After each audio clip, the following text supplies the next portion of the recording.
ایک مرض بڑی تیزی سے پھیل رہا ہے، ہیپاٹائٹس سی کا مرض ملک میں بڑی تیزی سے پھیل رہا ہے، جگر کام کرنا چھوڑ جاتا ہے۔ آؤ نہ اس وطن کے لیے کچھ کریں، کوئی ہمت کرے، کوئی جدوجہد کرے، کوئی کوشش کرے، آؤ کچھ کرے اس کے لیے۔ کیا کرے؟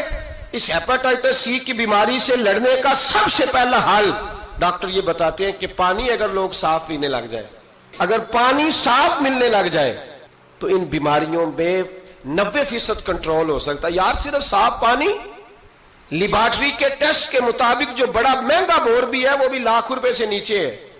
ایک گلی میں اگر ایک بور ہو جائے ایسا جس کا پانی زبردست ہو تو کتنے لوگ ہیں جو بچیں گے؟ کتنے لوگ ہیں جو اس آزمائش سے بچیں گے؟ میں نے مسجد میں وہ بور کرایا ہے، ٹوٹی باہر نکالی۔ میں ایک دن رات کو 1:30 بجے آیا تو باہر ٹوٹی سے 2-3 لوگ پانی بھر رہے تھے، تو میں نیچے اترا تو میں نے کہا خیریت ہے؟ اچانک میری طبیعت میں یہ خیال آیا کہ کوئی مجبوری ہو گئی ہوگی، اس وقت کوئی مریض نہ ہو۔ کہنے لگے پانی پینا تھا، گھر میں پانی ختم ہو گیا تھا، تو میں بھی دیر سے آیا ہوں، کہیں گیا ہوا تھا، ابھی پہنچا ہوں۔ تو گھر والوں نے بتایا تو میں نے کہا ٹھہر جاؤ، گھر والا پانی نہیں پینا، میں آپ کو وہ پانی لا کے دیتا ہوں جو لیبارٹری سے ٹیسٹ شدہ ہے، اور 3-4 دفعہ میں نے اس کو بھیج کے ٹیسٹ کرایا۔ اب سنو اس کی بیس کیا ہے۔ ہم تو سمجھتے ہیں نا کل شریف پہ صرف چنے رکھنے چاہیے، ہم سمجھتے ہیں کل شریف پہ پھل آنا چاہیے اور بریانی پکنی چاہیے۔ ترمذی کی حدیث ہے، حضرت سعد رضی اللہ تعالیٰ عنہ کی اماں انتقال کر گئی، آنکھیں عرض کرنے لگے یا رسول اللہ اماں فوت ہو گئی ہے، کچھ کرنا چاہتا ہوں۔ تو میرے محبوب نے فرمایا مدینے میں میٹھے پانی کے کنویں کوئی نہیں، قلت ہے، تو ایک کنواں کھدوا دے، لوگ پانی پیتے رہیں گے، رب کریم تیری اماں کو قبر میں راحت عطا کرتا رہے گا۔ حضرت سعد نے کنواں کھدوایا، قربان جاؤں محبوب کی عظمت پہ۔ میرے رسول پاک نے آج ہمیں صاف پانی پینا مہیا کرنے کے لیے کل 1450 سال پہلے نصیحت کر دی۔ فرمایا یہ کنواں سعد نے اپنی ماں کے لیے کھدوایا ہے، اس کا نام ہے سعد کی ماں کا کنواں، بیر ام سعد حضور نے اس کا نام رکھا۔ کتنا کو خرچ آئے گا اگر گلی والے سارے مل کے ایک صاف پانی کا بندوبست کریں، اپنے دوستوں کو، گلی والوں کو، محلے والوں کو اس وطن کی تعمیر میں اپنا کردار ادا کریں۔ اب کیوں توقع رکھتے ہیں صاحب کے چیئرمین صاحب ہی آگے کریں گے؟ وہ تو ملے نہیں کبھی، جن کی ڈیوٹی تھی گلی گلی گھومنے کی وہ تو کبھی آئے نہیں۔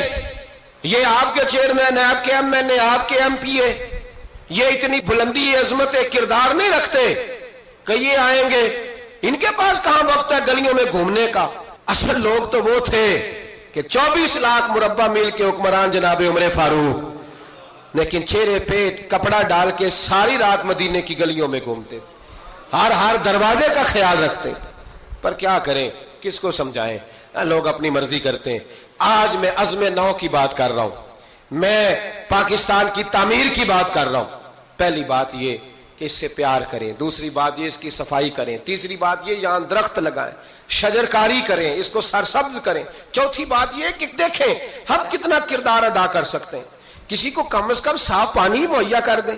آؤ پاکستان کی تعمیر کریں، آؤ اس کی گلیوں سے کوڑا اٹھائیں، اس سے پیار کریں، اس سے محبت کریں، یہاں درخت لگائیں، یہاں صاف پانی پینے کے لیے بندوبست کریں۔ اور میرے بھائی، میرا بچہ اگر تعلیم نہیں حاصل کرتا تو ساری انویسٹمنٹ اپنے بچے پر کرنے کی کیا ضرورت ہے؟ آگے بڑھو نا۔ وہ جو چائے والے کھوکے پہ چائے تقسیم کر رہا ہے وہ بھی بڑا لائق ہے، اس کے ابے سے ملاقات کرو، اس کو کہو لا یار میں تیرے بچے کا خرچ اٹھاتا ہوں، اس کو اسکول میں داخل کرا۔ ایک انجینئر ملے گا ملک کو، وہ جو گرمیوں کے موسم میں نا ٹھنڈے پانی کا کولر لے کے بس کے پیچھے بھاگتا ہے نا اور آواز دیتا ہے ایک گلاس پانی کا لے لو، ایک گلاس۔ وہ بڑا ذہین بچہ ہوتا ہے، بڑا ذہین ہوتا ہے، اس کی ماں کو بھی بڑا چاؤ ہوتا ہے یہ افسر بن جائے، اس کے پاس پیسے نہیں ہوتے، وہ غریب کا بچہ ہے، اس کو بلاؤ نا، اس کو کہو بیٹے آ۔ کبھی کبھی کسی چوک میں کسی ٹھیلے والی دکان پہ بریک لگتی ہے نا گاڑی کے، تو چھوٹے چھوٹے بچے دوڑ کے آتے ہیں، کہتے ہیں ہماری دکان سے سودا خریدو۔ ان میں بڑا ٹیلنٹ ہوتا ہے، بڑے ذہین ہوتے ہیں، لیکن نہ یہ امیر کے بچے ہوتے ہیں، نہ پیر کے ہوتے ہیں، نہ وزیر کے ہوتے ہیں، ان پر کوئی انویسٹمنٹ نہیں کرتا۔ آؤ آج ارادہ کریں کہ ہم ضروری تو نہیں کہ میرا بچہ ہی پڑھے، اگر میرا نہیں پڑھتا تو میں کسی کے بچے کو کتابیں خرید کے دے دوں، میں کسی کے بچے پر تھوڑی محنت کروں۔ آؤ میں تمہیں پھر لے چلوں مدینے کی گلی میں، میرے مصطفیٰ کریم صلی اللہ تعالی۔ حضور گزر رہے، دن تھا عید کا، عید کے دن حضور گزر رہے تھے اور نبی پاک نے گود میں امام حسن حسین کو بٹھایا ہے، گھوڑے پہ حضور جا رہے ہیں، رستے میں ایک بچے کو روتے ہوئے دیکھ لیا، میرے محبوب نے گھوڑا روکا، 10,000 صحابہ عیدگاہ میں عید کی نماز کے لیے منتظر تھے، حضور نیچے اترے، بیٹے روتے کیوں ہو؟ تو پھر رو پڑا، کہنے لگا یتیم ہوں، ابا انتقال کر گئے، ہر بچے نے نئے کپڑے پہنے ہیں، محبوبہ چچا اور ماموں نے بھی میری طرف دیکھنا پسند نہیں کیا، رو رہا ہوں۔ 10,000 نمازی انتظار کر رہے، 10,000، اور میرے رسول پاک وطن کے غریب بچوں کا خیال کر رہے ہیں۔ حضور گھوڑے سے اترے، بچے کو ہاتھ لگایا، گھر لے گئے، کہا فاطمہ حسن کا کوئی نیا جوڑا پڑا ہے؟ کوئی نیا جوڑا پڑا ہے؟ بی بی صاحبہ کہنے لگی حضور نیا تو پہلے بھی کوئی نہیں تھا، یہ تھوڑا ٹھیک تھا جو میں نے دھلا کے حسن کو ڈالا ہے، آؤ اگر میرا بچہ نہیں پڑھتا تو کسی کے بچوں پہ توجہ کریں۔ میرے محبوب نے فرمایا فاطمہ اس طرح کر، حسن کو وہی والا دوبارہ ڈال دے جو پہلے ڈالا ہوا تھا، اور حسن کے وجود سے یہ کپڑے اتار، یہ کپڑے اتار، اور اس یتیم کے گلے میں یہ کرتا ڈال۔ فرمایا جب یتیم راضی ہوتا ہے تو اللہ بھی بڑا ہی راضی ہوتا ہے۔ اس وطن میں ابھی بھی بڑے بچے ہیں جو اسکولوں سے باہر ہیں، ان کی مجبوری ہے، ان کی اماں نے دوائی کھانی ہے، وہ ابھی بھی کھیل مرونڈا لے کے بیچ رہے ہیں، وہ ابھی بھی غبارے بیچنے نکلے ہوئے۔ اس وطن میں بڑی غربت ہے، بڑا دکھ ہے، بڑی آزمائش، اس پر بڑی باتیں میرے حاشیہ خیال میں ہیں لیکن وقت نہیں ہے، مجھے آگے بڑھنا ہے۔ پھر اس وطن کے دفاع میں اپنا کردار ادا کرو۔ تو میرے بھائی وطن کی دفاع، وطن کی حفاظت، نوجوان ضرور اس بات پر توجہ کریں۔ حضرت انس بن مالک رضی اللہ تعالیٰ عنہ فرماتے ہیں مدینے کے کونے سے نا اچانک رات کو زور زور سے چلانے کی آواز آنے لگی۔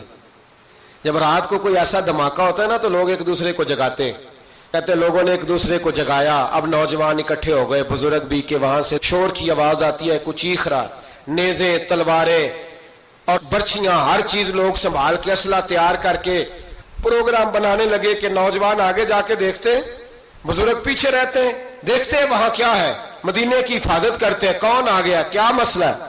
کہتے ہیں ہم ابھی پروگرام بنا ہی رہے تھے، آگے بڑھنے ہی لگے تھے کہ ہم نے دیکھا اچانک ہماری نظریں اٹھی، ہم حیران ہو گئے کہ جس طرف ہم جانا چاہ رہے تھے نبی پاک ادھر سے ہو کے واپس آ رہے ہیں، اور اکیلے نبی پاک، ہاتھ میں نیزہ ہے، ہم ابھی جانا چاہ رہے تھے اور حضور ہو کے واپس آ رہے ہیں، اور حضور فرمانے لگے چپ کر کے سو جاؤ، کچھ بھی نہیں، جانور لڑ پڑے تھے آپس میں، میں دیکھ آیا ہوں، کچھ بھی نہیں ہے۔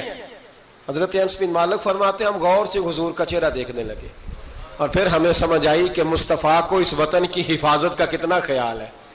حضور نے ہمیں سکھایا ہے کہ جب وطن پر آفت آئے تو سوچنا نہیں ہے، غور نہیں کرنا، سب سے پہلے آگے بڑھنا ہے، آگے بڑھنا ہے، آگے بڑھ کے وطن کے دفاع کے لیے اپنا پیش کرنا ہے۔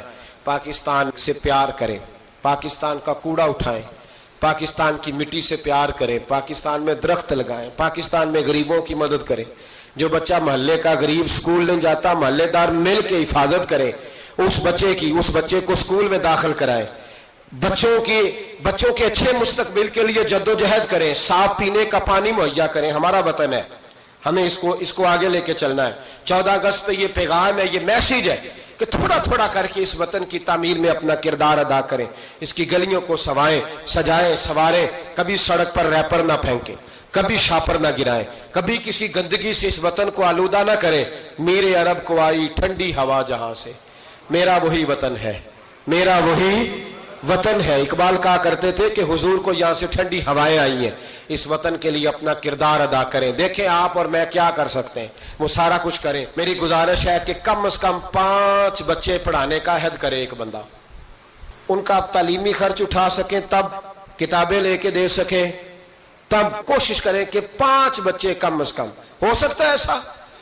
اگر ہر پاکستانی 5 بچے پڑھانے کا ارادہ کر لینا تو لاکھوں بچے اسکولوں میں دوبارہ سے چلے جائیں گے، لاکھوں بچے۔ تھوڑا تھوڑا خیال کرے، اور اگر کوئی وہ کام کرے جو امام اعظم کرتے تھے، غریب کے بچے کو لے آتے تھے اور فرماتے تھے میں تیرے گھر کا خرچہ دوں گا، تو تعلیم حاصل کر، اسی کو وظائف کہا جاتا ہے۔ یہ کام کریں۔ میری دعا ہے یہ وطن قیامت کی صبح تک قائم رہے اور اس وطن سے روشنیاں پھوٹتی رہیں، یہ امت مسلمہ کی قیادت کرے۔ آخر دعوانا ان الحمدللہ رب العالمین۔